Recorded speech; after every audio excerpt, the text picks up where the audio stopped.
I have personally encountered mis and disinformation throughout my life. Sage and Jester is an arts production company that is on a mission to fight misinformation and manipulation. We blend artistry and expertise in order to get people entertained and informed. The company's ambition speaks for itself. We are creating something big, ambitious, bold, beautiful. We are almost 40 people at Sage and Jester. These are all incredible, talented professionals who have been at the top of their game in all industries that they come from. The ambition here is to bring people together to unpack the potentially difficult and complex subject of mis and disinformation. The most important thing is the well-informed citizen.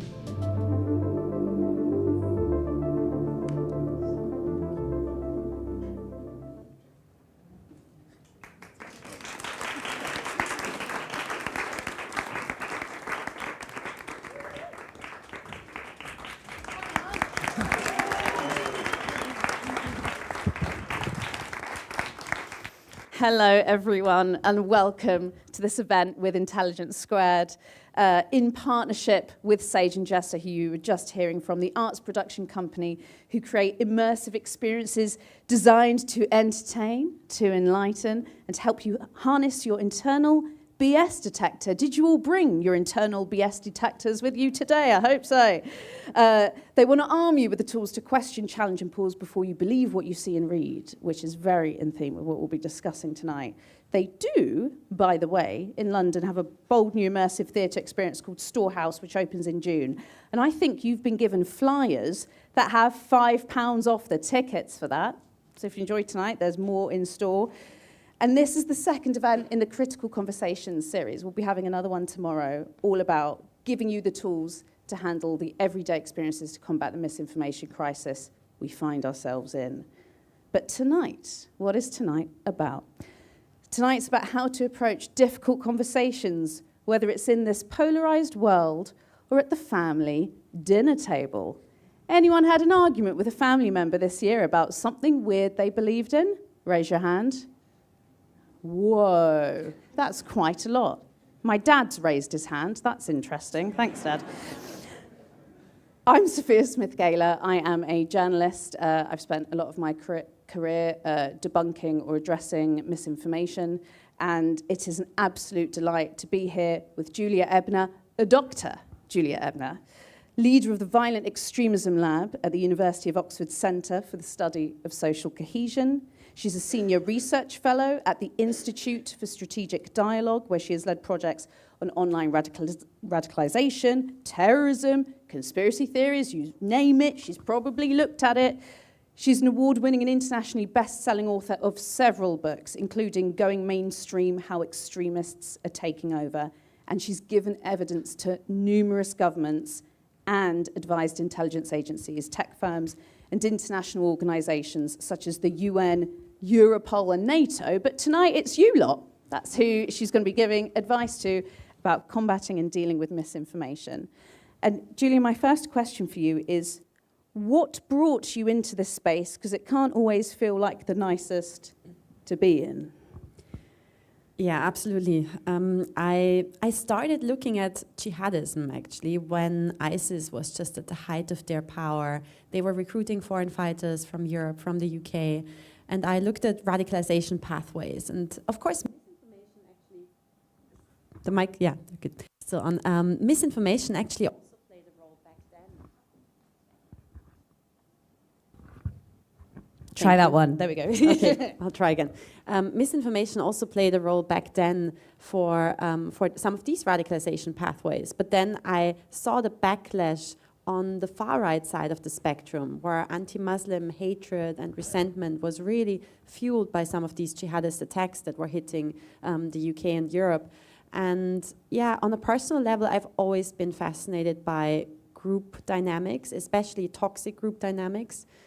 I think that comes from my own personal background. I was bullied in high school, and I was always, since then, I just really wanted to understand what drives people on a very human level to engage in just really hostile activities against people they other or people they see as enemies. And it starts on a very it can start with basically in childhood. And we also see, of course, that now youth radicalization has become more and more of a topic that the UK is struggling with, but also other countries. And I think social media has added a whole new level to those challenges that we're facing. What you were pointing to there, was it The Rage? Was that the book where you looked into jihadism, and then as well as... when was it that you published that? I read it, but it was years ago now. Yeah, that was a long time ago now. That was 2017. It was my first book, and I looked at the intertwined relationship between Islamist extremism and far-right extremism, because they have a lot in common. As if they're kind of, you go all the way around and you get to the same point. I remember that. So exactly, yeah. Can you explain that in more detail? Yeah, a lot of them, a lot of the conspiracy myths and also the narratives that they build on are very similar.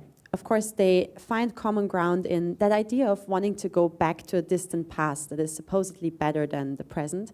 And they also paint the world in very black and white narratives. They believe that there's the West versus Islam, or that there's some kind of inevitable war of cultures, war of religions, or war of races. And that's something that I found both on the far-right white nationalist side and on the jihadist side of the spectrum.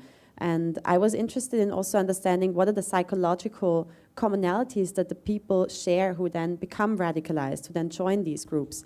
And even on a very individual, kind of human level, I encountered a lot of similarities. And it might also explain why some individuals actually first joined, for example, a neo-Nazi movement, and then swapped groups and joined all of a sudden ISIS-affiliated groups, which was, to me, in the beginning, a complete enigma. But then when you look at it, it actually makes sense, because a lot of them are looking for very similar things, for a sense of belonging or some kind of exclusive group and community that they can be a part of. When and why did you first decide to go undercover? I did a small undercover investigation as part of that first book, but that was the first time. So I joined this Islamist organization Hizb ut-Tahrir at one of their meetings, and I also joined the English Defence League, the far-right movement here in the UK. Define joined. Okay, so of course that was all about setting up an identity. And in that case, it was still very much, I just went along to their protests. But I then did it more systematically and actually spent months setting up credible online accounts, a presence, to be able to get recruited by some of these movements. So for example, in 2020, or leading up to 2020, I joined a whole range of different extremist groups across the spectrum.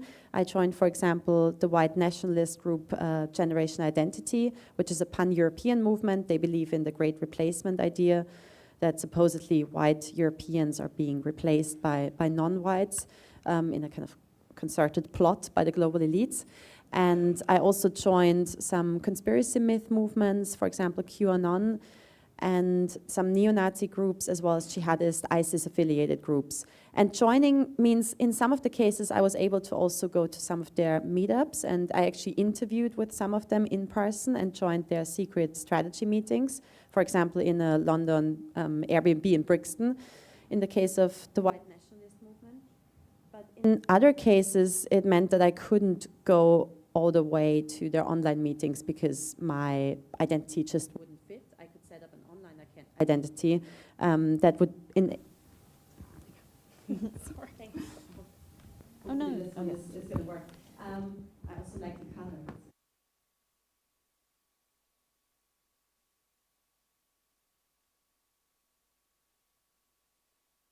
Misogynistic, violent misogynistic subcultures online, it would have been very difficult for me to pretend to be a man in an offline setting. Obviously, the same is true to some extent for the jihadist movements. I think going to an ISIS meeting was also, apart from being very difficult, it would have also just been too dangerous. And is there like a bureaucracy to doing that? Have you got to get permission? Because I know within the academic research space, you have to get kind of ethics stuff signed off. Walk us through what that process is like. You can't just decide to go undercover in one of these groups by yourself and like not tell anyone? Yeah, so to be honest, this was before my academic career, so I would have not gotten this through the ethics committees, I think. I did have my own, of course, I did it in my personal capacity, and I also did have some ethical boundaries that I wouldn't want to cross. Which were?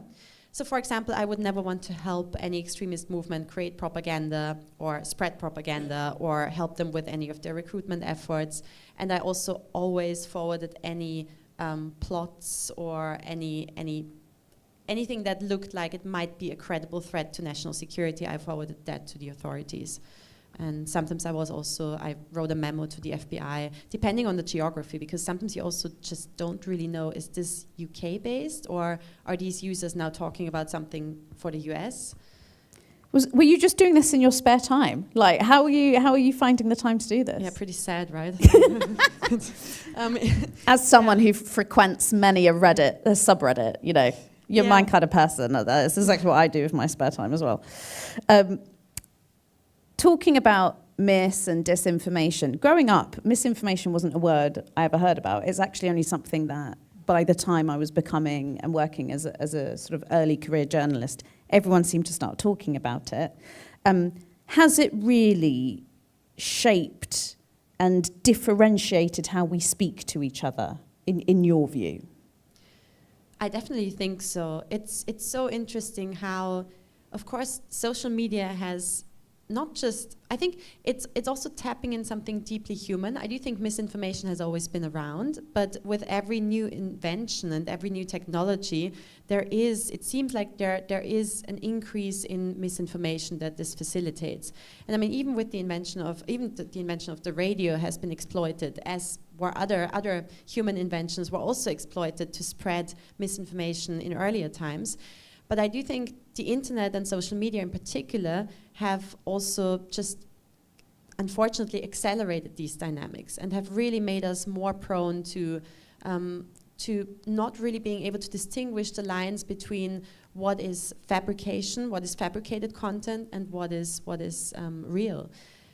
And why is it getting harder to determine what's real and what isn't? Is it because it's become more sophisticated, or is it because our critical thinking skills are diminishing? What's the reason behind it? Both. I would say it's a combination of different factors. One of them is, of course, that our attention span has decreased, that we're exposed to such a hugely overwhelming amount of information and misinformation.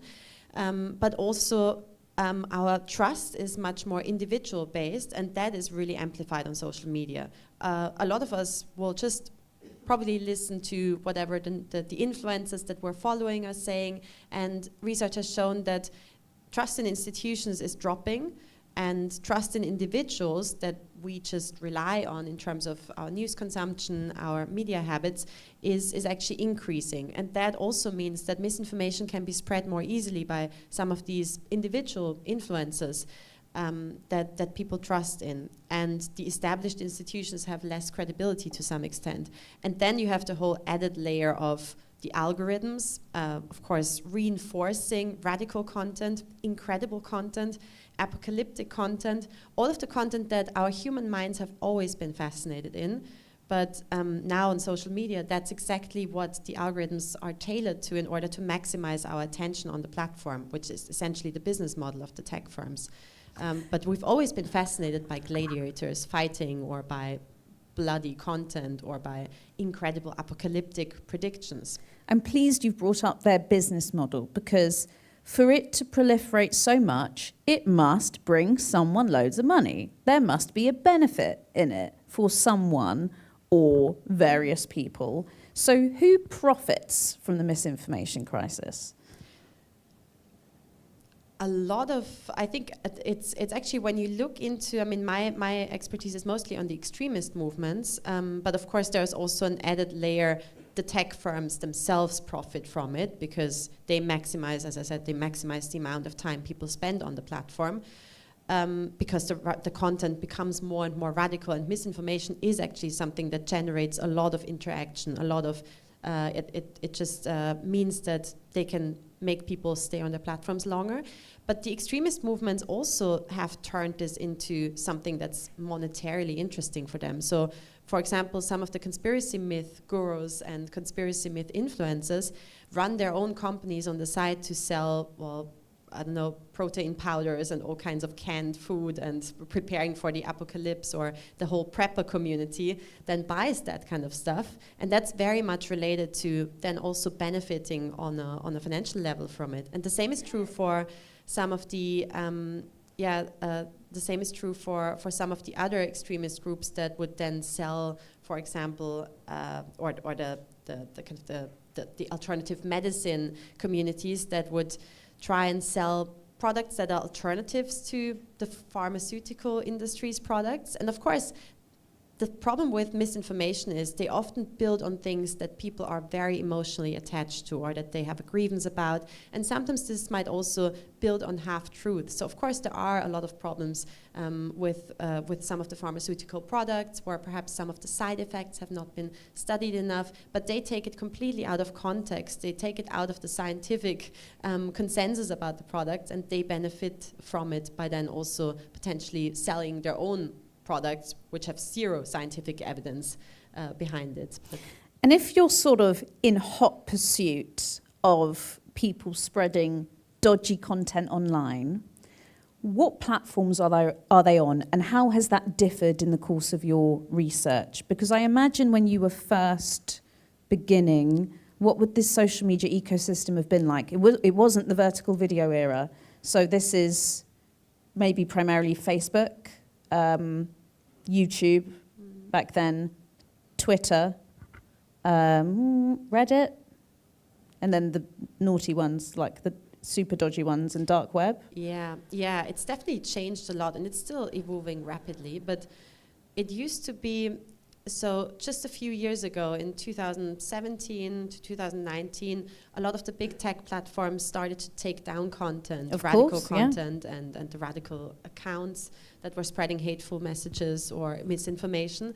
And then, unfortunately, there was a whole, what emerged was almost an alternative tech space, or alternative tech, old tech platforms, as we call them, with Parler, Truth Social, Minds, Gab, even alternatives to YouTube like BitChute and Odyssey.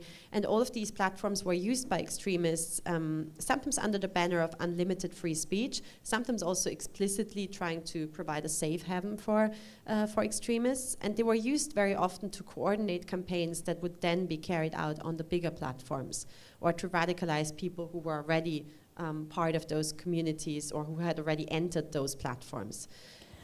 Are they still active on those, or do they even need them anymore? Because, of course, in the past year, we've had the sort of reversal of interest in fact-checking from Mark Zuckerberg. We have had the Muskification of Twitter, now X. Do they even need alternative spaces anymore, when it feels like mainstream's becoming a bit alternative too? Yeah, right. No, they still use them, but it's very true that we've seen a complete turnaround when it comes to platform policies. And I think it started, of course, with Elon Musk's purchase of Twitter, now X, in 2022, when then there was a whole trend that started with other platforms jumping on that bandwagon and not actually removing misinformation anymore. For example, YouTube then in 2023 announced that they would no longer remove US election-related misinformation. And then, of course, we saw what happened in the last couple of years with extremist accounts returning to some of these big tech platforms, and the removal policies changing entirely, and misinformation again being completely normalized on these platforms. So there is no longer a real need for these old tech platforms. I would say that they still sometimes use them, for example, when they plan campaigns. And for researchers like yourself who are monitoring this, what risks do you face trying to do this kind of work? It's been quite scary in the last couple of years, because I've seen that a lot of researchers in my field have really been silenced, have really been afraid of doing research into misinformation, into topics related to radicalization and extremism, because they're so emotionally and politically charged, that it's very likely that even if you publish something, well, in the academic space, of course, academic papers get less traction usually, but as soon as you publish something with a media outlet, or you put yourself out there on social media, it's very likely that you face some kind of smearing or misinformation campaign, or that some of the people in the extremist communities try to silence these researchers. And even on a legal level, there are more legal threats related to it, because as soon as you use any type of, or as soon as you make any types of evidence-based claims about X, for example, that would criticize Musk's policies, you might face a campaign, or you might even face legal threats. So I think a lot of researchers are very careful nowadays. Do you think could something be done tomorrow that would really help you out, that would make you feel safer about doing this kind of work? Because I appreciate that. For one thing, it could stop people going into this, but the other thing that's already happening is that it's stopping researchers from amplifying their expertise and their work, which is just as bad. So what could help you tomorrow if someone changed something? Is it the platforms or is it government? I think it's a combination, but on a legal level, I would say that it would be really important to guarantee researchers full access to platform data. So if we had the guarantee that we're not going to get sued if we analyze data from the big tech platforms, because it's important to shed light on the dynamics, then of course that would enable just researchers to do much better science and to understand a little bit better how do campaigns form on some of these platforms, especially the ones that currently don't allow you to scrape them without paying huge amounts of money. So and the money's enormous. In order to get access to this data, we're talking at least like 40K. How expensive is it? Depends, I think, depends on the amount of data that you want. But of course, for a lot of the projects, you need to collect a lot of data in order to make any representative claims or in order to really have meaningful findings. And so for a lot of researchers, I think that's just exceeding their own research budgets. It's not hundreds of pounds and it's not thousands of pounds, it's tens of thousands of pounds. It is ridiculous. I want to move now from the landscape of misinformation, as it were, to our own lives and conversations we may be having in our personal lives.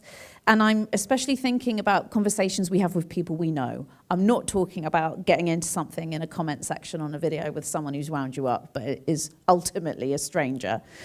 When it comes to speaking to people we know in real life, and someone you love, you believe is now endorsing something that you know is not based on the truth. It could even be based on a premise that causes harm to others.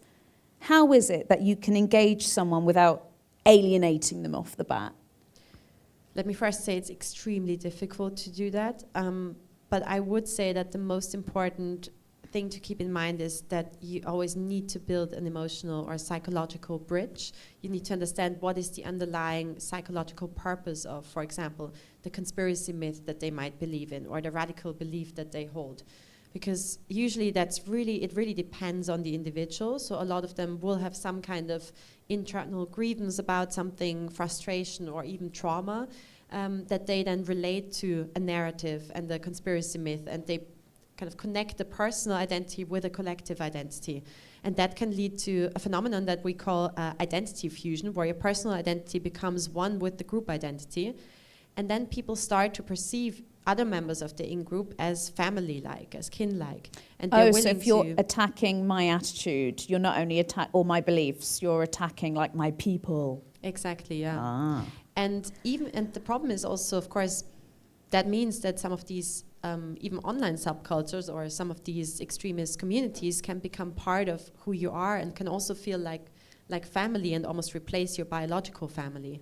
And that means even if you're the mother or sister or daughter of someone who's been radicalized, it's very hard to get through to that person because their identity is all tied up with that other community. You began that by saying it's very hard to do. is there a solution beyond trying to do something yourself? There definitely is, and I would recommend, depending on where that person is on the radicalization trajectory, especially if they're very deep down the rabbit hole, then I think it's necessary to seek psychological help and to ask professionals to help or to inform, prevent.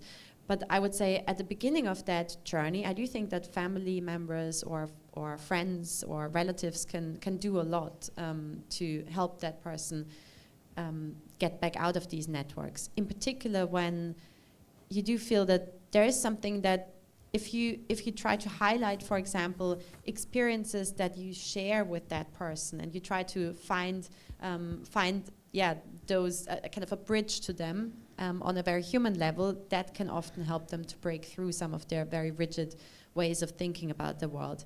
And equally, sometimes identity fusion comes about because people feel that they've had some traumatizing or deeply emotional experience with their in-group. If you break that apart and you actually show them, well, not all of your experiences are shared with that community. They are very different on so many levels, and you try to really make a very experience-based point about their identity, that can potentially also help them get out of it.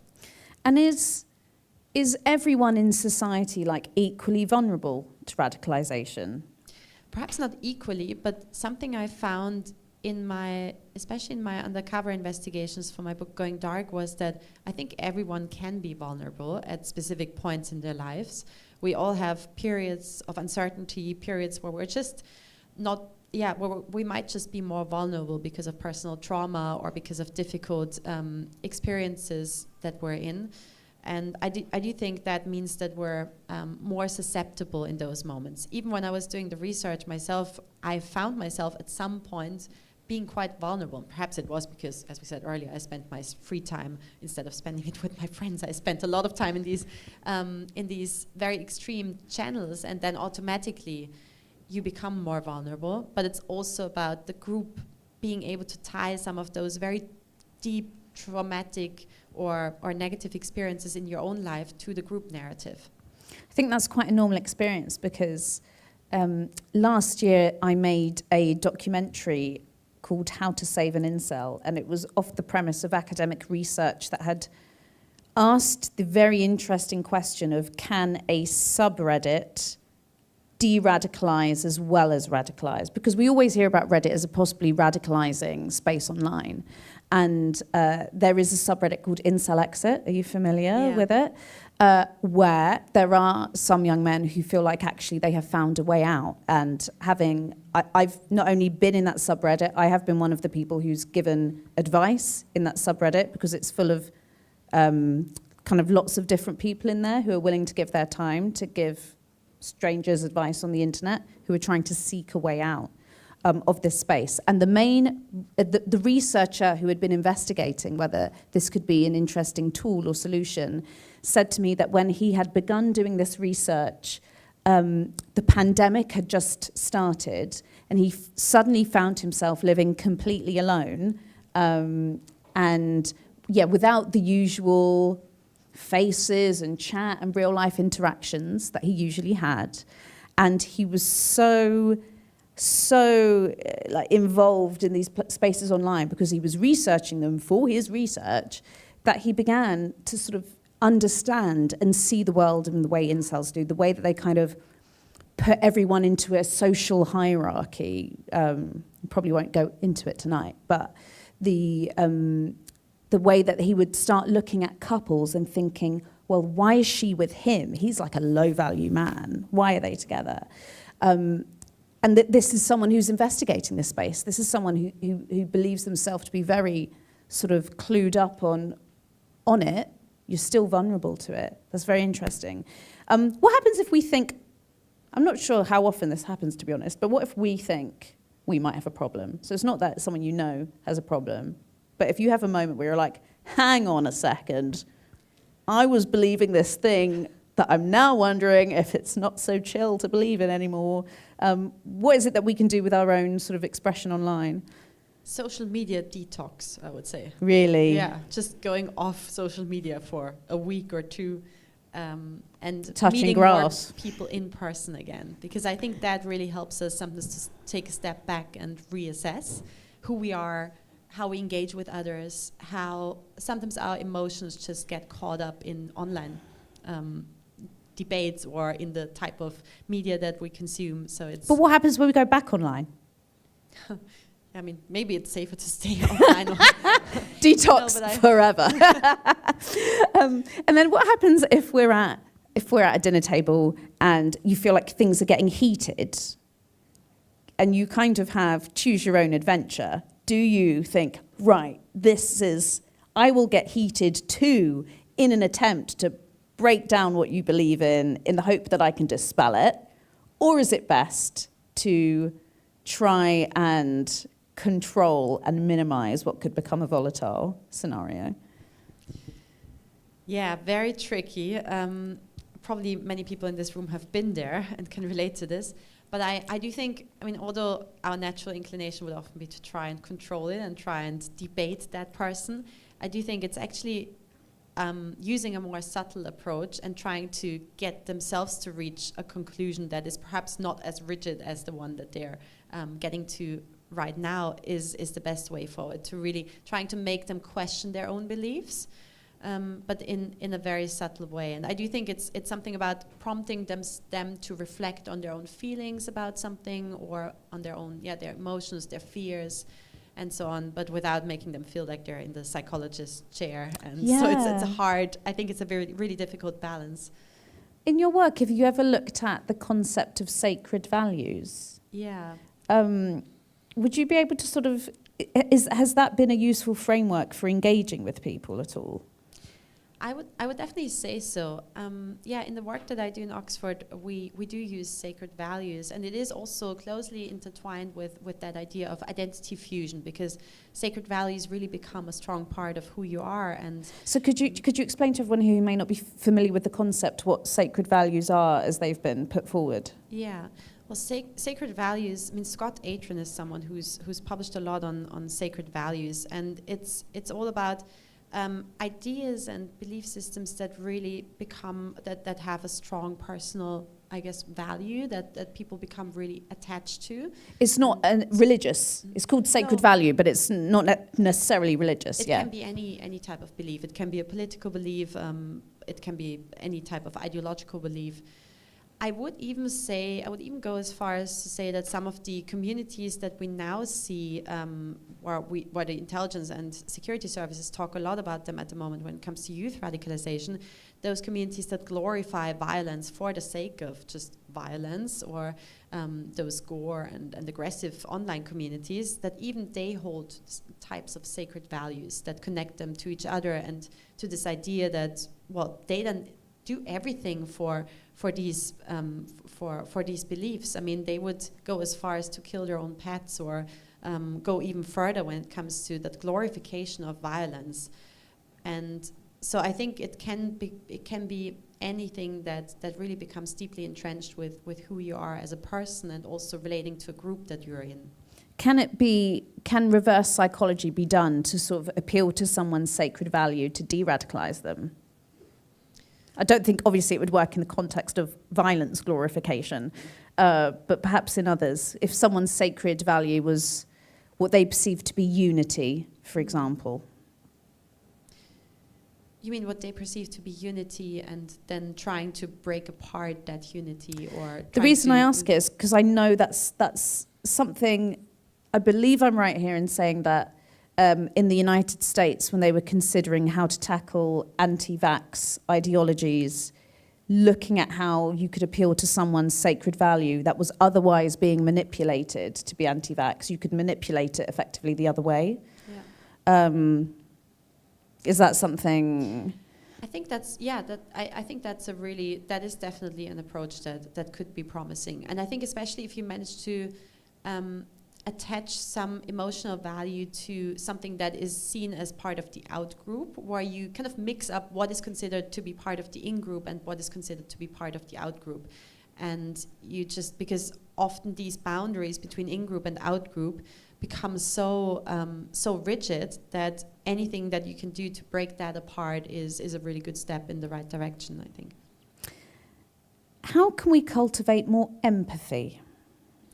Well, this is exactly also about our own in-group and out-group thinking, I do think it's really important that we continue to have empathy for people on the other side of the political spectrum or ideological spectrum, people we disagree with.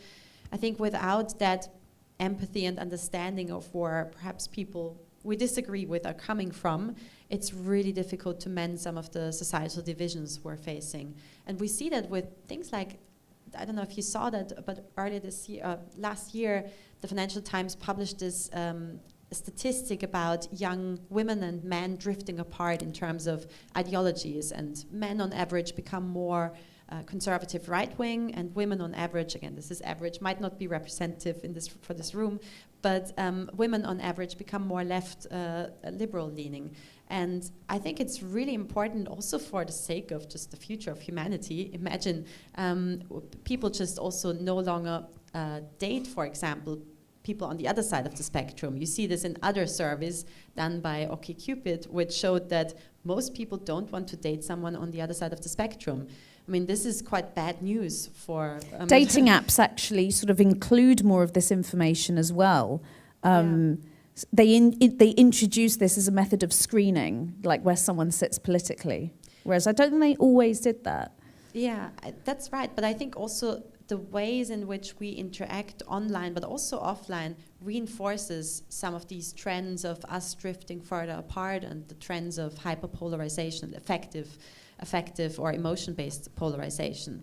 So I would say that empathy is extremely important for us to reverse that, and I think everyone can practice empathy in their own environment, in their own engagements, whether that's online or at a dinner table discussion.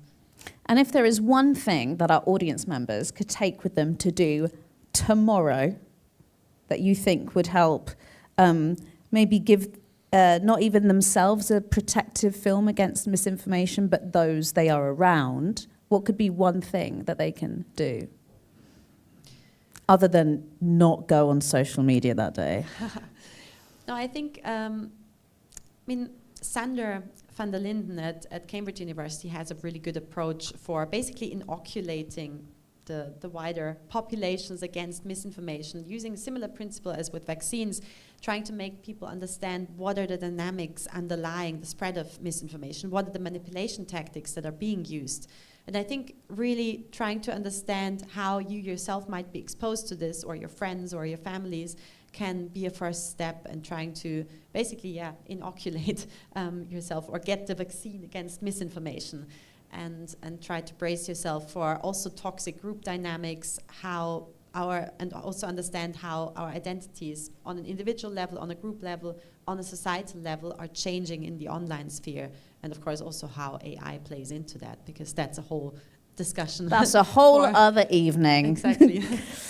To begin with this inoculation that you've described, we actually have a couple of questions for you. This is the interactive part of the evening. You'll see on the screens behind me is a QR code, which I will now invite you to scan. You're going to have 2 multiple choice questions. Please click the link as well if you're watching us via live stream. I can see everyone's got their phones up. Brilliant. Scanning away. You're going to be asked 2 questions. I'm now going to read the first one. When you hear a viewpoint you strongly disagree with, what's your first instinct? A, ask questions to understand. B, refute it with facts. C, laugh it off. Or D, change the subject. What are you picking tonight?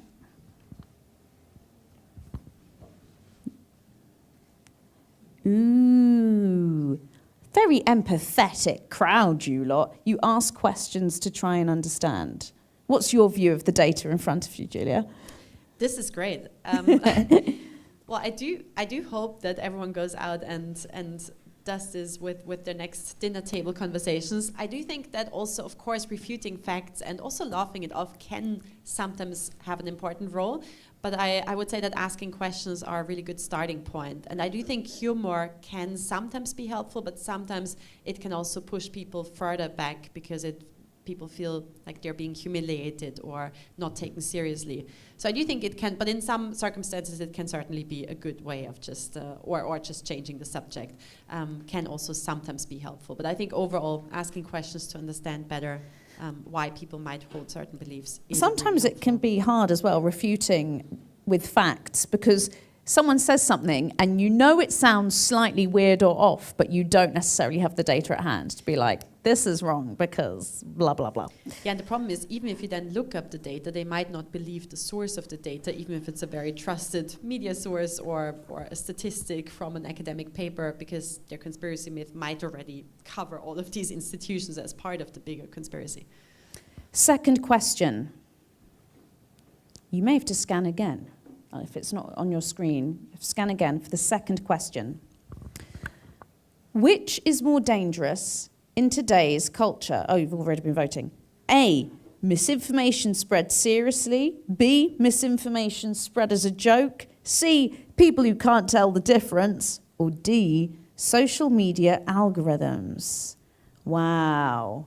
Wow.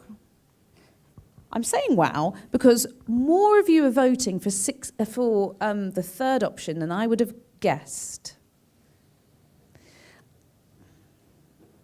I do think this speaks to more widely, media literacy. A lot of us often say that, oh yeah, there's not much media literacy or there's not enough media literacy. But the problem is, how do you fix media literacy?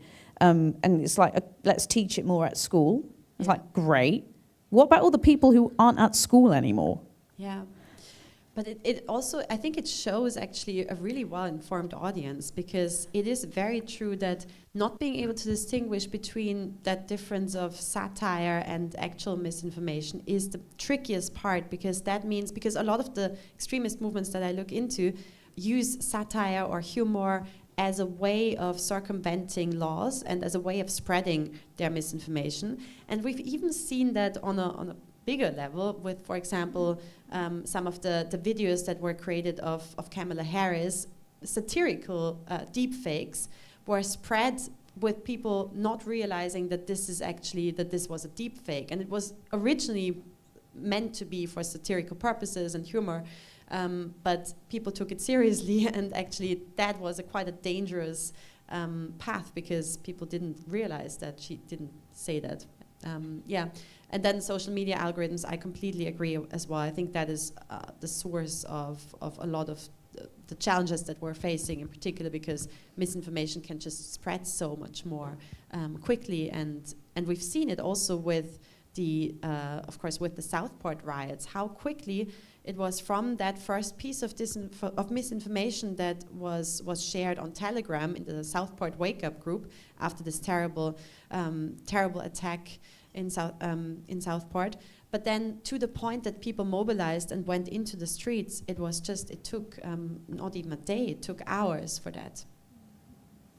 So I'm not surprised you've recommended a detox, which I think I will also enjoy this evening. So thank you so much, Julia, for a really fascinating conversation. We're going to hand over now to the excellent folks at The People Speak. You have two options. You can stay here in the main room and witness tonight's topic in action in a battle of the in-laws at a wedding.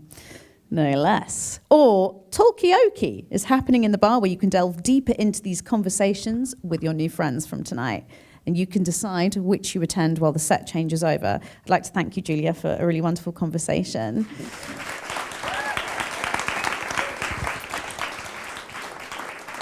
Make sure to visit sageandjester.com for all the exciting experiences that they've got coming up in the fight against the misinformation crisis. Over to The People Speak. Thank you for coming.